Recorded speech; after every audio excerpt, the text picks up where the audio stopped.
my friend Ryan's 21st birthday, I threw him a surprise party at my house. I invited all of our friends in our group, plus some acquaintances and friends of friends who were brought along. My parents weren't home for the night, so it worked out nicely. The peak of the night was when Ryan walked in the door and all of us got to scream surprise. It was a Friday night, so mostly everyone drank a decent amount. I tried not to get too drunk, just so I could stay alert in case anyone was doing something dumb in my parents' house. We had cake and other desserts set up for Ryan too. I did a lot of walking around offering cake and beers to everyone, even people I'd never met before, including one guy with long blonde hair and a football shirt sitting on my couch, and some dude who looked a few years older sitting on my grandma's old rocking chair that she gave to my mom. I whispered into Ryan's ear at some point that half these random dudes that our friends brought over looked either kind of creepy or odd. He agreed with me, a bit over-enthusiastically, but that's probably because he was a lot drunker than I was. The night progressed and everyone got drunker, and everyone was doing increasingly silly and dumb things. The guy who was still in the rocking chair started to hum a song really loudly and obnoxiously. The rest of us just watched and found it hilarious for some reason. Then the guy with the long blonde hair started to sing a completely different song, and everyone else kind of just joined along. It was a room full of drunk 20-something-year-olds singing very loudly. It was a fun time, but eventually it had to end, and people started leaving one by one as they sobered up. A couple of people stayed the night because they were too drunk to drive, including Ryan and our friend Sean. I slept in the living room with them. We left the TV on, with the movie The Hangover on in the background. I suddenly thought to ask the two, who were those two guys who had been in the living room on the couch and in the rocking chair most of the night?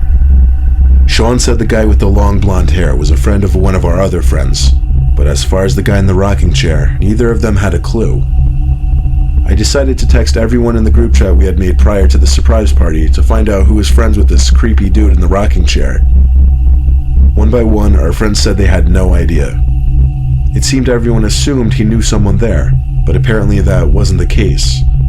I was waiting on two more friends to answer, but I was pretty sure one of them had to have known him. Anyway, Sean and Ryan fell asleep quickly, so I decided to go to sleep too. I woke up an hour later though, I guess to the sound of the TV. I checked my phone, which was sitting on my chest. There were a bunch of texts from the group chat. To put it short, every single person in the group chat said they had no idea who that was. I sat up to let that sink in better. Some random, creepy-looking older dude snuck into my house and hid in plain sight for hours. I suddenly looked around the living room, lit up by the glow of the TV. I felt as if my entire house was unsafe and that we weren't alone. I quietly stepped out from the living room towards the kitchen. I went over to the tiny hall that separates the kitchen from the 3 bedrooms on the first floor, still using the glow from the TV in the living room as my light source to navigate. I think because I didn't want to draw attention, I guess. I stepped into the hall and froze. I was pretty sure I could see something at the end of the hall. It was too dark though. I took a couple steps forward, and it became more clear that there was a person standing there at the end of the hall. Then to make it even worse, I heard a faint, low, cackling kind of laugh at the far end of the hall. I slowly backed away without acting fazed at all.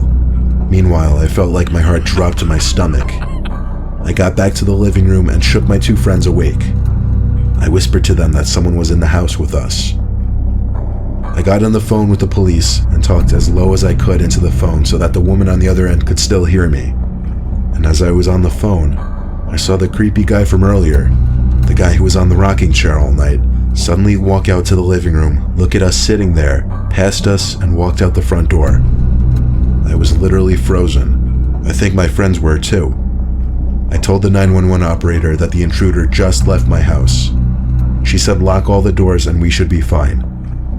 A cop came by for a few minutes just to check in. After he left, my friends and I found a trail of blood stains on the carpet in the hallway. The stains led to the end of the hall, where I saw him standing. Then it just stopped. Needless to say, no sleep was had that night.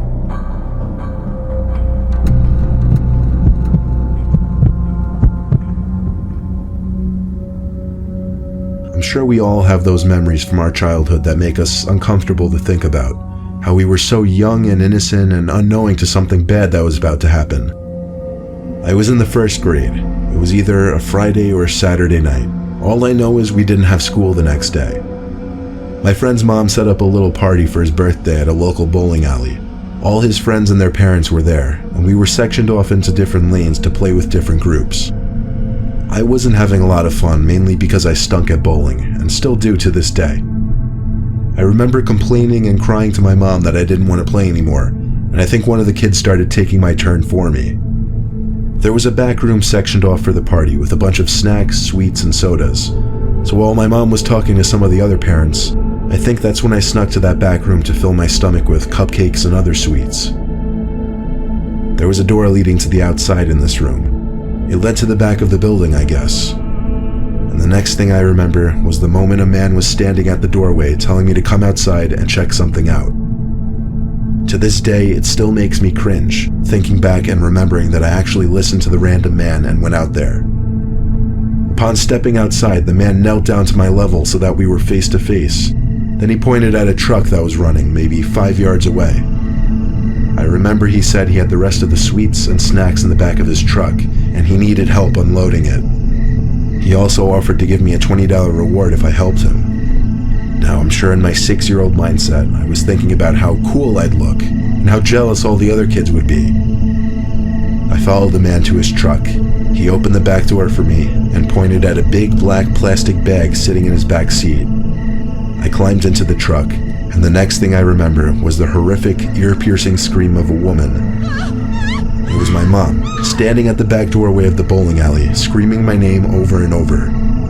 I ran to my mom, who grabbed me and held me tight as I heard the sound of tires skidding out, followed by a truck speeding away. I turned to look, and the truck was already gone. My mom was in tears, scolding me. A few other parents and kids came out, and it turned into a huge scene. It was a traumatizingly embarrassing experience for me. The bowling alley had to shut operations for the night, and the party had to be cut short. I've asked my mom about this story so many times. She said the police arrived after my dad picked me up, and my mom told the police everything I told her. She also got a decent look at the man and his truck, so she gave a description to the police as well. Unfortunately, nothing was ever heard as far as the police catching him. All I have to say is, if any of you are parents, burn the phrase "don't talk to strangers" into your kids' heads.